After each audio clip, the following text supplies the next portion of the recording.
Doctor साहब, ये हालात तो बड़े गंभीर से हैं। किस तरह ये सारा हम इस विश्व साइकिल से किस तरह निकलेंगे? पावर्टी एलिविएशन भी का मामला ठीक नहीं चल रहे, BISP भी ठीक नहीं चल रही, तो क्या हम करें फिर? मैं सर अभी सिंध गया हुआ था, तो एक गांव में था, तो मेरे ख्याल से उसमें कुछ 70-80 घर थे। अच्छा। और सिर्फ 12 मीटर लगे हुए थे। सिर्फ 12 मीटर थे, और जो मैडम कह रही है कि कुंडे लगे हुए थे। और मैं जिस घर में गया वहाँ पे 16 पे AC चल रहा था।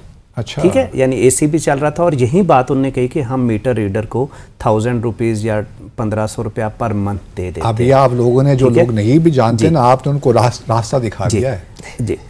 तो मुझे मालूम नहीं था ऐसे ये। हाँ, as a way forward sir, देखें, पावर्टी एलिवेशन के लिए हमें जो सोशल प्रोटेक्शन है, सोशल प्रोटेक्शन एक डिफर चीज़ है और पावर्टी एलिवेशन एक और चीज़ है। हम दोनों को इस वक्त पाकिस्तान के अंदर मिक्स कर रहे हैं। दुनिया में हिस्टोरिकली जो पावर्टी एलिवेशन है वो ग्रोथ से होती है, क्योंकि आपकी अगर अच्छी ग्रोथ है तो वो जॉब क्रिएशन होगी। इस वक्त हमारी ग्रोथ पिछले साल क्या थी? और आप देखें हमारी ग्रोथ पिछले 2-3 साल से हार्डली 1-2-3% है। और अनफॉर्चुनेटली जो एक बड़ा डायलमा आया है कि हमारी ग्रोथ अगर ज़्यादा होती है तो हम कहते हैं कि ये हेटेड इकानमी है, क्योंकि हमने अपनी एक्सपोर्ट की कैपेसिटी बिल्ड नहीं की। आप देखें 2001 में हमारी एक्सपोर्ट $10 बिलियन थी, बांग्लादेश की $5 बिलियन थी। बांग्लादेश 50 को क्रॉस कर चुके और हम 30 के राउंड अबाउट है। तो जो प्रॉब्लम है वो ये है कि हमारी विद पैसेज ऑफ टाइम हमने अपनी प्रोडक्टिविटी को, कैपेसिटी को इन्हांस नहीं किया। लेकिन हमारी पॉपुलेशन ग्रोथ और पॉपुलेशन ग्रोथ अनफॉर्चुनेटली हो रही है, तो हम आहिस्ता आहिस्ता एक इम्पोर्टेड इकानमी बन गए। और जब भी लोग के पास, मेरे आपके पास पैसा आएगा तो जो इम्पोर्टेड प्रोडक्ट्स हैं वो बढ़ेंगी, और अल्टीमेटली जाहिर है वो एक आपके लिए एक्सचेंज रेट के ऊपर, आपका ट्रेड के ऊपर एक प्रेशर आएगा।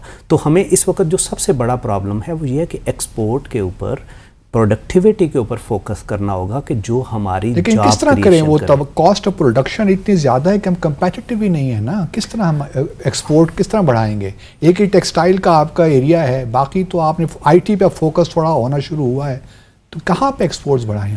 सर देखें, आपको एक्सपोर्ट बढ़ाने के लिए एक ज़ाहिर है एक वन साइड नहीं देखनी है। आपने IT could be one thing, governance could be one thing. जो पाकिस्तान में जो सबसे बड़ा एक प्रॉब्लम है, जो हमने पाइड में भी देखा है, that is ease of doing business.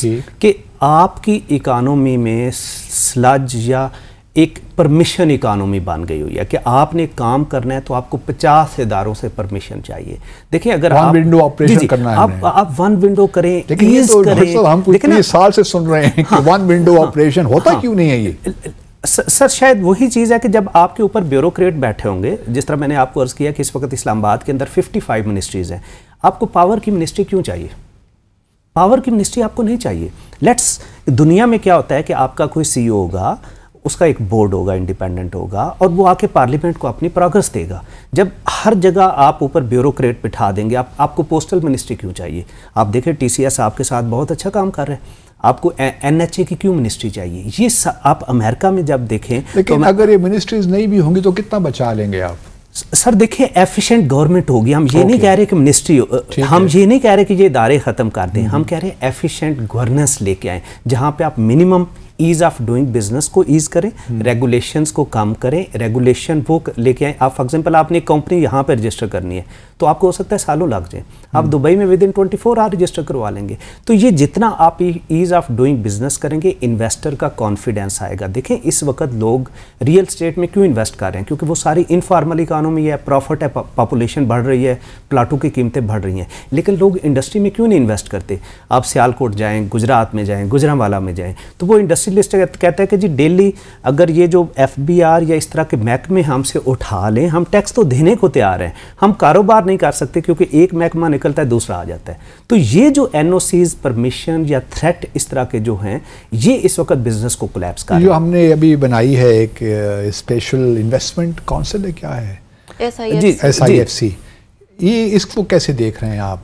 To get attract foreign investment. सब मेरे ख्याल से अनफॉर्चुनेटली पाकिस्तान में हम पॉलिसी नहीं बना रहे, हम छोटे छोटे पैच लगा रहे हैं। जिस तरह मैंने आपको बताया, एडहॉकिज्म है, ये भी एक उसी तरह की चीज़ है। देखिए, आप ब्रॉडर जब तक इदारों को रिलैक्स नहीं करेंगे, ईज़ रेगुलेटरी फ्रेमवर्क को रिलैक्स नहीं करेंगे, एटीट्यूड ब्यूरोक्रेसी का, पब्लिक का बेहतर नहीं होगा। लेकिन ये तो आप एटीट्यूड की ये तो जनरेशनल के काम है, तो इतनी जल्दी होने वाला नहीं है। सर मेरे ख्याल से जनरेशन के काम नहीं है। हिस्टोरिकली अगर आप देखें, आपके सामने सिंगापुर की एग्जांपल है, आपके सामने टर्की है, आपके सामने इवन बांग्लादेश अभी देख लें, यानी 2004-5 तक वो आपसे पीछे था। लेकिन वो पॉलिटिकल स्टेबिलिटी भी एक बहुत बड़ा फिनोमिनन, वो भी एक फैक्टर है। सब पॉलिटिकल स्टेबिलिटी के साथ शायद हमें एक इकोनॉमिक कंसेंसस भी चाहिए कि ठीक है, बहुत से मुल्कों में आप देखें, इंडिया में, बांग्लादेश में गवर्नमेंट चेंज होती हैं, लेकिन एक ब्रॉडर इकोनॉमिक चार्टर होता है जिसको गवर्नमेंट आगे लेके चलती है।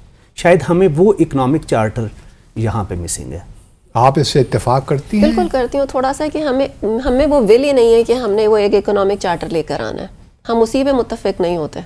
नहीं, उसमें प्रॉब्लम क्या है, कवाहत क्या है उसमें? अगर हम लेट से कुछ बुनियादी फंडामेंटल्स पे हमारा इत्तेफाक हो जाता है तो इसमें तो क्या, नहीं हो रहा। कौन से ऐसे एरियाज हैं जिसमें इत्तेफाक नहीं हो रहा, आप समझती हैं? क्या प्रॉब्लम्स हो सकते हैं? मतलब प्राइवेटाइजेशन के इश्यूज हो सकते हैं, आप समझती हैं? नहीं, प्राइवेटाइजेशन से पहले भी और भी बहुत कुछ हो सकता है। कौन से वो एरियाज हैं जो आप समझती हैं कि जिसमें चार्टर ऑफ इकोनॉमी आना चाहिए? जिस तरह अभी इन्होंने रेगुलेशंस की बात की कि बहुत ज़्यादा ओवर रेगुलेटेड ना हो। आप इन्वेस्टमेंट को तो आप, और ये जो SIFC की बात की है, तो एक टिपिकली टारगेटेड सा वो एक ग्रुप है जिसको आपने वो यानी बेनिफिट्स देने के लिए आप ऐसा वो फ्रेमवर्क क्यों नहीं लेकर आते कि आपका यानी विद इन पाकिस्तान क्यों नहीं इन्वेस्टमेंट हो सकती? आप ये अगर रेगुलेटरी जो भी जितना भी बर्डन है इसको कम करें, सारी चीज़ों में ट्रांसपेरेंसी लेकर आएँ, ओपन कर दें सब चीज़ों को, तो उसके बाद ऑटोमेटिकली आपकी इन्वेस्टमेंट यानी लोकल इन्वेस्टमेंट भी तो जनरेट हो सकती है इससे। और जब तक आपकी इन्वेस्टमेंट जनरेट नहीं होगी, आपकी प्रोडक्टिव एक्टिविटीज़ वो जो है वो भी तो फॉरेन इन्वेस्टमेंट से पहले लोकल इन्वेस्टमेंट एग्जैक्टली बिल्कुल है, बिल्कुल है। तो हम उस पर क्यों फोकस नहीं करते फिर? वही नहीं कर रहे नहीं तो क्योंकि हमारा फोकस है सिर्फ रियल एस्टेट पे है। हम यानी जो सेफेस्ट हमें वो लगता है कि वो इनफॉर्मल इकोनॉमी को, और यही वाली बात जिस तरह ये टैक्सेशन वाला जो ये जिस तरह बिल की अभी आपने बात की थी कि हम फाइलर और नॉन फाइलर के चक्कर में क्यों पड़े हुए हैं। पूरा कौम तो बिल दे रही, सॉरी टैक्सेस दे रही है।